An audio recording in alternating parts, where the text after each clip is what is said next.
19 août, c'est l'évocation de la journée mondiale à l'aide humanitaire, action, caractère requis et notions relatives à cette disposition. Nous en parlons dans cette livraison de l'info du jour sur Global LTV. Mesdames, Messieurs, bienvenue.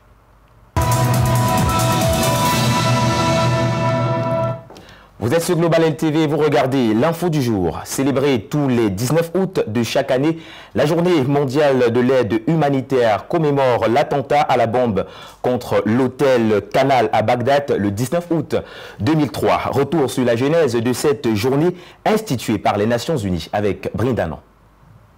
19 août 2003, 19 août 2024, déjà 21 ans que se célèbre la journée mondiale de l'aide humanitaire. Adoptée par l'Assemblée générale des Nations unies en 2008, cette journée permet de commémorer l'attentat à la bombe contre l'hôtel Canal à Bagdad, ayant tué environ 22 travailleurs humanitaires, dont Sergio Vera de Mello, représentant du secrétaire général des Nations unies. Comme chaque année, un thème est donné pour cette journée, ce qui donne lieu à un rassemblement de nombreux partenaires de l'ensemble du monde afin de promouvoir la survie, le bien-être et la dignité des personnes touchées par la crise, ainsi que la sûreté et la sécurité des travailleurs humanitaires.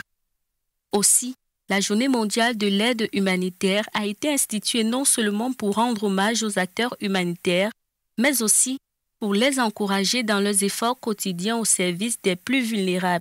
Je voudrais saisir l'occasion pour remercier tous ceux qui interviennent et malgré les conditions que nous savions difficiles actuellement et malgré le fait qu'ils sont souvent exposés à des dangers et malgré l'adversité à sauver des vies, à protéger les populations affectées par la crise et surtout à leur apporter l'assistance nécessaire dans tous les domaines. Cette journée a également été une occasion pour Antonio Guterres, secrétaire général de l'ONU, de saluer les efforts des travailleurs humanitaires. En cette journée mondiale de l'aide humanitaire, nous saluons une fois de plus le courage et la détermination dont ils font montre et les services qu'ils rendent à l'humanité. Nous savons cependant que leur rendre hommage n'est pas suffisant. Pour cette édition de la Journée mondiale de l'aide humanitaire, connue sous le thème « Agir pour l'humanité », un cri de détresse a été lancé à l'endroit des détenteurs de pouvoir afin qu'ils mettent un terme à l'impunité qui sévit dans le monde. Être acteur de l'aide humanitaire est une vertu en soi. C'est un engagement qui requiert un schéma de caractère qui va au-delà de l'abnégation. Des réalités sur le terrain renseignent sur ce qui est requis d'un engagé à l'aide humanitaire. Des soldats du volontariat qui méritent de grands hommages. John Gong signe ce reportage. Humanitarian is a person who sees beyond any kind of race or religion. Kind to other people, respecting their rights, especially. Somebody who genuinely wants to help. Humanitarian aid workers are a diverse group coming from non-governmental organizations, international bodies, religious movements, and even businesses. What unites them is their commitment to alleviating suffering and their dedication to principles that transcend borders. At the core of humanitarian action is an ethical universalism, a belief in the fundamental dignity of all people, regardless of where they come from. This universalism drives these actors to respond to crises wherever they occur, motivated by a deep awareness of the interconnectedness of global challenges. To salute the courage and dedication of humanitarian aid workers everywhere, all driven by a single purpose, saving and protecting life. Humanitarian actors are also characterized by their professionalization. Over the years, the field has seen a shift towards specialized skills and expertise. Whether coordinating logistics in a disaster zone or providing medical care in conflict areas, today's humanitarian workers are equipped with the knowledge and tools to respond effectively. Humanitarians are on the front lines. Humanitarians are there to provide assistance and protection to civilians. We need to ensure that humanitarians are protected and that civilians are protected. Despite their diverse backgrounds, humanitarian aid workers share a common drive. The recognition that state action alone is often insufficient in the face of large-scale crises. This realization pushes them to go where they are needed most, often putting their own lives at risk to ensure that help reaches those in desperate need. I think the nature of aid workers is that they are very dedicated people. I mean, they are rather a unique breed, if you like, I mean, across the globe, whether they're from Syria itself or from the UK, they are uniquely dedicated people. And if anything, I think their understanding of the growing complexities and the growing vulnerability of affected populations, I think that's an extra motivation for many of them. It is therefore essential to recognize the courage, dedication, and professionalism that define these actors. They are not just responders to crisis, but a crucial force in the global effort to uphold human dignity.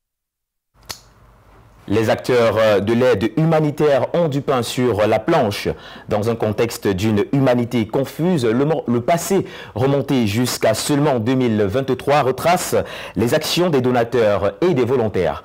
Entre guerre et catastrophes naturelles de l'Orient en Afrique, l'aide humanitaire aura bien été manifeste. Reportage. En 2023, l'ONU est venue en aide à près de 128 millions de personnes dans le monde pour lutter contre la faim, les déplacements et les effets toujours plus tangibles des changements climatiques. Le Bureau pour la coordination des affaires humanitaires des Nations Unies, en abrégé OCHA, a vraiment vu ses limites repoussées dans l'aide aux personnes frappées par des crises multiples en Turquie, en Syrie et aux victimes des conflits brutaux au Soudan, à Gaza et ailleurs. En février 2023, lorsque des séismes dévastateurs ont frappé près de la frontière entre la Turquie et la Syrie, le CERF, entendez Fonds central pour les interventions d'urgence géré par OCHA, a débloqué 50 millions de dollars pour répondre à cette catastrophe. Au moment où la guerre au Soudan a éclaté en avril de la même année, OCHA a aidé à négocier la fourniture d'une aide vitale à 5 millions de personnes dans un contexte de combat acharné, de graves contraintes d'accès et de formalités administratives qui ont retardé la circulation des biens et des personnes à l'intérieur du pays. Dans l'est de la République démocratique du Congo, les opérations se sont intensifiées en réponse à la recrudescence des combats. Les partenaires de OCHA ont ainsi pu apporter de l'aide à 3 millions de personnes en RDC, soit près de 60% des personnes qui en éprouvent le besoin. Le CERF a débloqué 10 millions de dollars pour le Mozambique et 9,8 millions de dollars pour le Malawi, tous deux touchés par le cyclone tropical Freddy, le plus long jamais enregistré. Pour lancer la réponse aux inondations massives en Libye, le CERF a alloué 10 millions de dollars et OCHA a rapidement déployé une équipe de réserve des Nations Unies pour l'évaluation et la coordination en cas de catastrophe, un DAC, et lancé un appel de 71 millions de dollars, financé à près des 3/4. Le Fonds humanitaire pour la Somalie et le CERF ont par ailleurs débloqué 36 millions de dollars pour aider les personnes touchées par les inondations provoquées par le phénomène El Niño. Toujours en 2023, le CERF a débloqué un montant record de 250 millions de dollars, sa plus grande allocation jamais réalisée pour aider les personnes vulnérables confrontées à des crises sous-financées et pour lutter contre la famine. L'allocation a été versée à 19 pays, dont 8 abritent plus de 20 millions de personnes dangereusement proches de la famine. Il s'agit de l'Afghanistan, le Burkina Faso, Haïti, le Mali, le Nigeria, la Somalie, le Soudan du Sud et le Yémen. C'est donc quelques-unes parmi tant d'autres des actions menées par le Bureau des Nations Unies, OCHA, dans son élan d'aide humanitaire. Deux notions pour un but, celui de voler au secours des âmes en détresse. Pourtant, sur la pratique, elles laissent échapper leurs différences entre aide humanitaire et aide au développement. Le temps est à restituer chaque notion dans son contexte et c'est ce qu'a essayé de faire dans cet élément Colin Bekatal. La notion de l'aide emporte l'idée d'une intervention en faveur d'une ou de plusieurs personnes en situation de détresse. La recrudescence des problèmes structurels dans une humanité en crise a donné lieu à des initiatives que sont l'aide humanitaire d'une part et l'aide au développement d'autre part. À quoi tient la différence entre ces deux concepts? L'aide humanitaire accorde la priorité au programme à court terme, contrairement à l'aide au développement qui, elle, consiste à une assistance à plus long terme. De l'eau, apporter à manger, ainsi de suite. Et tout ce qui était du domaine du développement on les mettait en stand-by. On s'est dit, bon, nous on ne fait pas, je prends un exemple, à l'époque, lorsqu'il y avait une crise dans un espace, vous demandez à la Banque mondiale de partir, il va vous dire non. Nous, on attend que la crise finisse. On vient maintenant signer des accords pour pouvoir faire le développement. Et je crois que ça a été, ils se sont rendus compte, tout le monde s'est rendu compte que c'était pas bien et que les crises font partie de l'évolution normale des sociétés. On parlera de l'aide humanitaire, par exemple, après un cyclone, un séisme ou encore sur une zone de conflit. Elle s'opère donc dans une zone sinistrée précise en réponse à un incident, alors que l'aide au développement intervient sur un territoire élargi d'un pays en faveur des communautés défavorisées. L'aide humanitaire répond à un besoin de salut immédiat, alors que l'aide au développement est manifeste par la construction des écoles, des hôpitaux, des infrastructures. Bref, elle vise au développement socio-économique d'un pays. La question fondamentale tient du caractère impartial des donateurs qui fait défaut, et ce aux dépens des pays africains.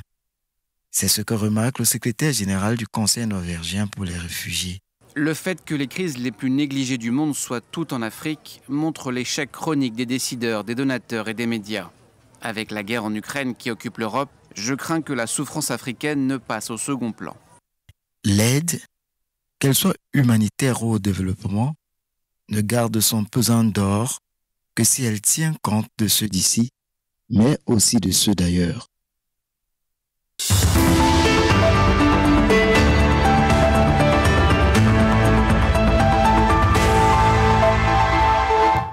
Dans notre bonus de l'info, mesdames, messieurs, droit comme une aiguille percutant dans son propos, le président de la République du Cameroun, Paul Biya, s'est brillamment illustré lors du 80e anniversaire du débarquement en France. Comme un contemporain de cet événement, il a, lors de son allocution, rappelé les faits, non sans rendre hommage aux tirailleurs africains sans qui l'Allemagne n'aurait pas capitulé. Colin Bécatal, une fois de plus. Au pupitre, avec un auditoire composé des chefs d'État africains et d'Emmanuel Macron, président de la France, Paul Biya, à l'occasion du 80e anniversaire du débarquement de la Provence en France, a tenu un discours au nom de ses pairs. D'entrée, comme il sait le faire mieux que quiconque, le président camerounais s'est prêté à des formalités d'usage. Je voudrais de prime abord remercier le président Emmanuel Macron pour l'invitation qu'il a bien voulu m'adresser afin que je prenne part au 80e anniversaire du débarquement de Provence. Après est venu le moment de repeindre l'histoire dès le commencement des Africains ralliés à la cause de la France. Le rôle du Cameroun y a opportunément été mentionné, tant la capitale économique de son pays aura été le point de départ des expéditions. Le ralliement du Cameroun, l'un des tout premiers, est aussitôt obtenu dès le 27 août 1940, ce qui a fait dire au général de Gaulle, et je cite, que le Cameroun vient de prendre une belle décision et de donner un exemple magnifique. Fin de citation. C'est de la ville de Douala que partent les expéditions, qui plus tard ont constitué la colonne Leclerc. Les faits d'armes de cette colonne sont nombreux. Un des points saillants de cette allocution portait sur le rôle des tirailleurs africains dans la victoire des Alliés. Il n'y aurait pas eu de victoire alliée sans l'alliance sacrée des volontaires, sans la contribution des autres peuples, sans les étrangers, sans les Noirs et autres tirailleurs. Cette lutte a été menée ensemble pour défendre les valeurs et les idéaux universels de paix et de justice. Le président Paul Biya n'a pas manqué à la circonstance, dans le contexte conflictuel du monde d'aujourd'hui, de fustiger l'intolérable mépris des peuples du passé qui, aujourd'hui encore, veut s'imposer dans notre quotidien, non sans suggérer de trouver des réponses aux questions et causes qui sont le terreau du terrorisme, de l'injustice, de la crise de confiance qui s'observe vis-à-vis du multilatéralisme pour espérer faire vivre la concorde et rendre le monde plus sûr. C'est donc par le salut de ce rendez-vous que le président Paul Biya a clôturé son discours. Et c'est la fin de cette édition de l'Info du jour. Mesdames, Messieurs, à très bientôt pour un autre rendez-vous de l'information. Restez sur Global LTV. The best is yet to come.